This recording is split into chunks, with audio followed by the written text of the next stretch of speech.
كم مرة دعيت بحاجة واستنيت ربنا يحققها؟ كل يوم تقول يمكن النهاردة يحصل، يمكن النهاردة ربنا يحقق لي حلمي. بس اللي حصل الحاجة ما حصلتش، وكل ما تستنى تلاقي الباب بيتقفل أكتر وأكتر، وساعتها الشيطان يهمس في ودنك ويقولك ربنا نسيك. بس تعالى أقولك حاجة يمكن تغير حياتك كلها. اللي يجي من ربنا نعمة، واللي يمنعه عنك رحمة، وربنا عمره ما بينسى حد. كان في بنت اسمها نعمة، كانت بتحب شاب حب بقالها 4 سنين. صلت وكل يوم بتدعي وبدموع عينيها يا رب يكون ده من نصيبي. بس فجأة اتقدم لواحدة غيرها واتجوزها.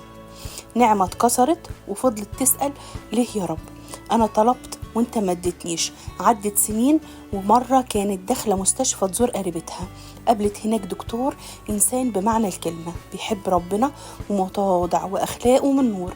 اتجوزته بعد شهور، وبعد الجواز اكتشفت إن الشاب اللي كانت بتحبه خان مراته وسابها. ساعتها بس نعمة رفعت راسها للسماء وقالت يا رب أنا كنت بزعل إنك ما حققتليش اللي أنا عايزاه، بس دلوقتي عرفت إنك منعت عني شر أنا ما كنتش شايفاه. كل الأشياء تعمل معا للخير للذين يحبون الله.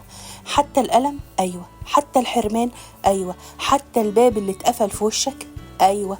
ربنا بيشتغل ويدبر من ورا الكواليس، وبيجهز لك الخير في وقته مش وقتك. فكرت قبل كده إن اللي انت بتسميه تأخير ممكن يكون حماية، وإن الدعوة اللي ما استجابتش كانت استجابة بشكل تاني؟ هو مش دايما لازم الحاجة تيجي علشان تبقى خير. أوقات الخير الحقيقي إن ربنا يمنعها. بس انت دايما صليله وقوله يا رب لو اللي أنا بطلبه فيه شر امنعه عني، وفرح قلبي، خليني أقبل مشيئتك حتى لو مش فاهمها، لأني واثق إنك أحن عليا من نفسي. ناس كتير بتسأل ليه يا رب كل اللي حواليا اتجوزوا وأنا لأ؟ بس يمكن ربنا شايف إنك تستاهل شريك حياة مش عادي، حد قلبه نضيف ومؤمن حقيقي، مش مجرد جواز والسلام. في واحدة اسمها نيفين كانت كل ما حد يتقدم لها الموضوع يفشل، لحد ما زعلت من نفسها وقالت أنا أكيد فيا حاجة غلط. بس بعد سنين اتعرفت على شاب خادم حقيقي، خدها معاه في رحلة خدمة للقرى. شافت بعينيها يعني ايه تبقى مع إنسان بيخدم ربنا معاها. ساعتها قالت كنت فاكرة إن ربنا سايبني، لكن دلوقتي عرفت إنه كان بيجهز لي الأفضل. اترفضت، اتسحبت منك فرصة، حسيت إن باب رزق اتقفل. طب اسمع دي، شاب اسمه يوسف اتخرج من كلية قمة واشتغل في شركة كبيرة، بس بعد 6 شهور فصلوه فجأة بدون أي سبب واضح. اتصدم، بس بدل ما يقعد يندب حظه قرر يبدأ بيزنس صغير من البيت. النهاردة يوسف عنده مشروع ناجح جدا، وبيوظف شباب زيه كانوا محبطين زيه زمان. مين اللي قفل باب الشركة؟ ربنا. مين اللي فتح له باب النجاح؟ ربنا برضو. زي ما الكتاب بيقول افتح فمك فأملاه. لما علاقاتي تنتهي فجأة، فيه شخص كنت شايفاه كل حياتي، قعدت أدعي وأقول يا رب خليه من نصيبي، وبعدين فجأة اختفى أو بان على حقيقته، أو حتى ربنا هو اللي باعد بينكم بدون سبب واضح. الوجع بيكون كبير، بس لو قعدت شوية تفكر هتكتشف إنك كنت متمسك بحد ما كانش أصلا مناسب ليك ولا لروحك ولا لقيمتك عند ربنا. أوقات ربنا ما بيستناش لحد ما نتوجع من علاقة، هو بنفسه بيفصلنا عنها علشان يحمينا. الناس بتفكر ان الحماية لازم تكون واضحة، بس الحماية الإلهية ساعات بتكون في صورة فرصة ضاعت، شخص اختفى، حلم مكملش، وكل ده علشان ربنا كان شايف اللي احنا مش شايفينه. زي الأم اللي تشيل من ايد طفلها سكينة، الطفل يزعل بس الأم مش بتحرمه، هي بتحميه، وهو ده ربنا. كان في بنت اسمها سارة كانت ماشية مع ربنا من قلبها، خادمة ومحبة للناس وطيبة بزيادة. وفي يوم جالها تشخيص طبي صادم، مرض مزمن وملوش علاج كامل. قعدت تبكي وتقول ليه يا رب أنا طول عمري بخدمك، ليه تسمح بالوجع؟ بس رغم الألم ما بطلتش تصلي. كل يوم كانت تقول حتى لو ما فهمتش أنا واثقة فيك يا رب. وعدت الشهور وبدأت تشارك تجربتها مع البنات اللي بيمروا بأزمات مشابهة، وتحولت من إنسانة مجروحة لصوت أمل، وبتقول لكل واحدة ربنا منسكيش وبيشتغل على خلاصك حتى من جوه وجعك. وفي مؤتمر شباب كانت سبب في رجوع واحدة كانت على وشك الإلحاد لأنها شافت نور ربنا جوه عيون سارة. تفتكر المرض ده كان عقاب؟ لأ، ولا كان رسالة ولا كان دعوة، كان رحمة موجعة بس مليانة نعمة. فيه آية بتقول: قد كلمتكم بهذا لكي يكون لكم في سلام، في العالم سيكون لكم ضيق ولكن ثقوا أنا قد غلبت العالم. يعني إيه؟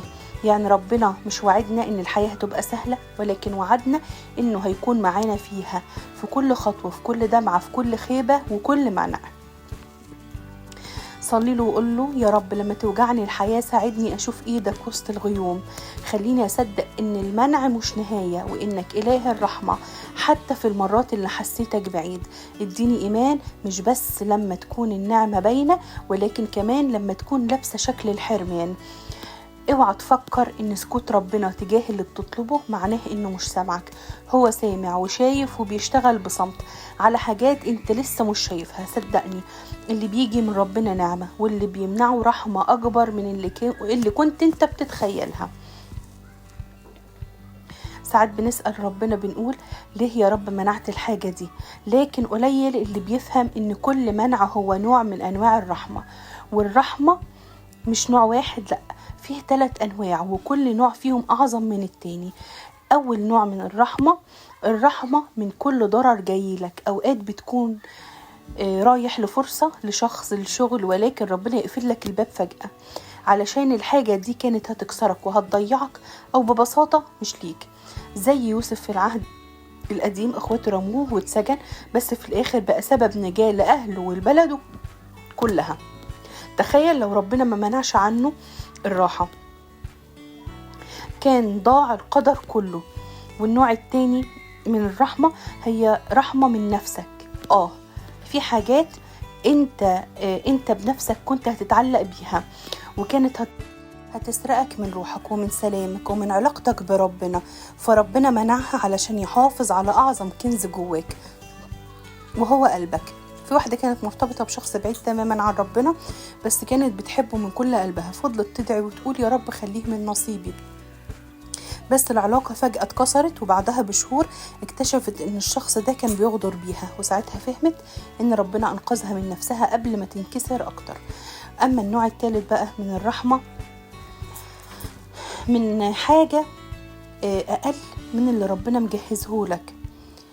يعني ايه؟ يعني اوقات بتكون ماشي ناحية حلم، بس الحلم ده صغير قوي مقارنة باللي ربنا مجهزه ليك، فهو يمنعك. مش علشان هو بيعاقبك، لا، علشان ما ترضاش بالقليل، هو عنده ليك الكتير. واحدة اسمها كريم كانت بتحلم تشتغل في شركة معينة، وفضلت تقدم لها 2 وكل مرة يرفضوها. آخر مرة قالت: أنا شكلي فاشلة.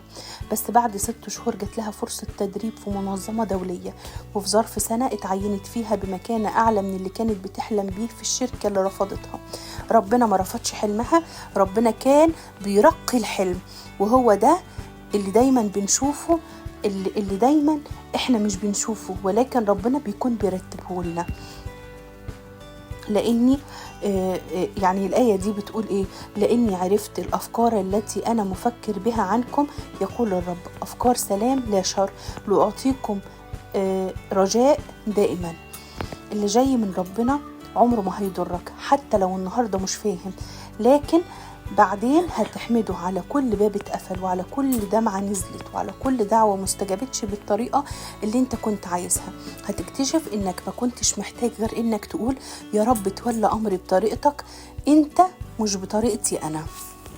صلي له النهاردة وقول له: يا رب، يمكن في حاجات أنا كنت شايفها حلم حياتي بس أنت منعتها، وأنا زعلت وعتبت وبكيت، ويمكن حتى في لحظة قلت لك ليه يا رب، بس النهاردة فهمت إنك دايما شايف أكتر مني، وإنك بتشيل الحاجة مش علشان تحرمني لكن علشان تحميني.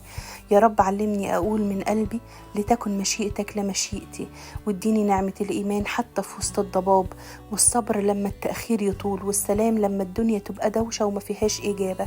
أنا بسلم لك اللي راح وبقدم لك اللي جاي، وبقول لك: لو الحاجة من عندك أنا راضي، ولو منعتها أنا برضو راضي، لأنك أنت دايما بتقول إنه طريقك كله رحمة وخير ليا.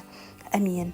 صدقني اللي جاي من ربنا حتى ولو بسيط وهيملى لك قلبك، واللي بيمنعه حتى لو وجعك هو ستر ورحمة من فوق.